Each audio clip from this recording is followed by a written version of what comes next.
ഞാൻ ഡോക്ടർ സൗമ്യ സത്യൻ, പെരിന്തൽമണ്ണ മൗലാന ഹോസ്പിറ്റലിലെ കൺസൾട്ടൻറ്റ് ഫിസീഷ്യനാണ്. കഴിഞ്ഞ വർഷത്തെ പോലെ ഈ വർഷവും ഒരു വേനൽക്കാലത്താണ് റമദാൻ നോൻപ് തുടങ്ങുന്നത്. അതുകൊണ്ട് തന്നെ നമ്മൾ ചില കാര്യങ്ങൾ ശ്രദ്ധിക്കേണ്ടതുണ്ട്. ഒന്നാമതായി, മരുന്നൊന്നും കഴിക്കാത്ത ആളുകളാണെങ്കിൽ പോലും നിർജ്ജലീകരണം ഈ നോമ്പിൻ്റെ ഭാഗമായിട്ട് വരാനും അതുപോലെ അതിൻ്റെ ഭാഗമായിട്ട് യൂറിനറി ഇൻഫെക്ഷൻ വരാനൊക്കെ സാധ്യതയുള്ളതിനാൽ എങ്ങനെ വെള്ളം കൃത്യമായി കുടിച്ച് നോമ്പ് അനുഷ്ഠിക്കാമെന്ന് നമുക്ക് നോക്കാം.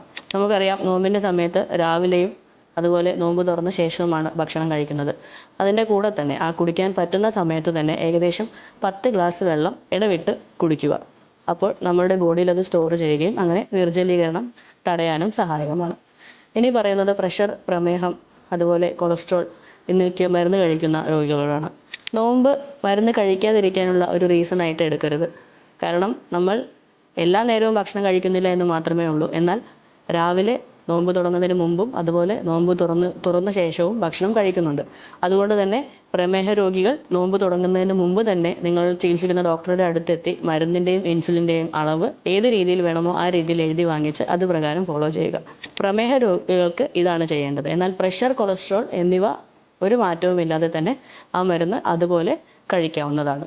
ഉച്ചയ്ക്ക് മരുന്നുകൾ കഴിക്കാനുണ്ടെങ്കിൽ അതുമാത്രം ഡോക്ടറുടെ നിർദ്ദേശം അനുസരിച്ച് രാവിലെയോ വൈകിട്ടോ മാറ്റാവുന്നതാണ്. ഇതുകൂടാതെ ഭക്ഷണത്തിൽ ചില ക്രമീകരണങ്ങൾ വരുത്തേണ്ടതുണ്ട്. രാവിലെ ഭക്ഷണം കഴിച്ചു കഴിഞ്ഞാൽ പിന്നീട് ഒരു വലിയ ഗ്യാപ്പിന് ശേഷം രാത്രിയാണ് നമ്മൾ ഭക്ഷണം കഴിക്കുന്നത്.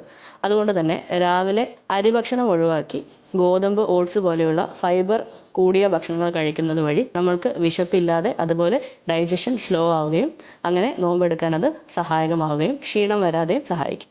ഇതുപോലെ തന്നെ നോമ്പ് തുറക്കുന്ന സമയത്ത് അമിതമായ എണ്ണയും വറുത്തത് പൊരിച്ച ആഹാരങ്ങൾ കഴിക്കാതെ വളരെ ഹെൽത്തി ആയിട്ടുള്ള സാലഡ്സ്, ജ്യൂസ്, അതുപോലെ ഫ്രൂട്ട്സ് കട്ട് ചെയ്തത് എന്നിവ ഉപയോഗിക്കുന്നത് വഴിയും അതുപോലെ ഫുൾ വയറ് കഴിക്കാതെ അരവയറ് ആഹാരം കഴിക്കുന്നത് വഴി നമുക്ക് ഗ്യാസ്ട്രൈറ്റിസ് പോലുള്ള പ്രശ്നങ്ങൾ തടയാനും അതുപോലെ തന്നെ കൊളസ്ട്രോൾ, ഷുഗർ എന്നിവ കൂടാതിരിക്കാനും സഹായകമാകും.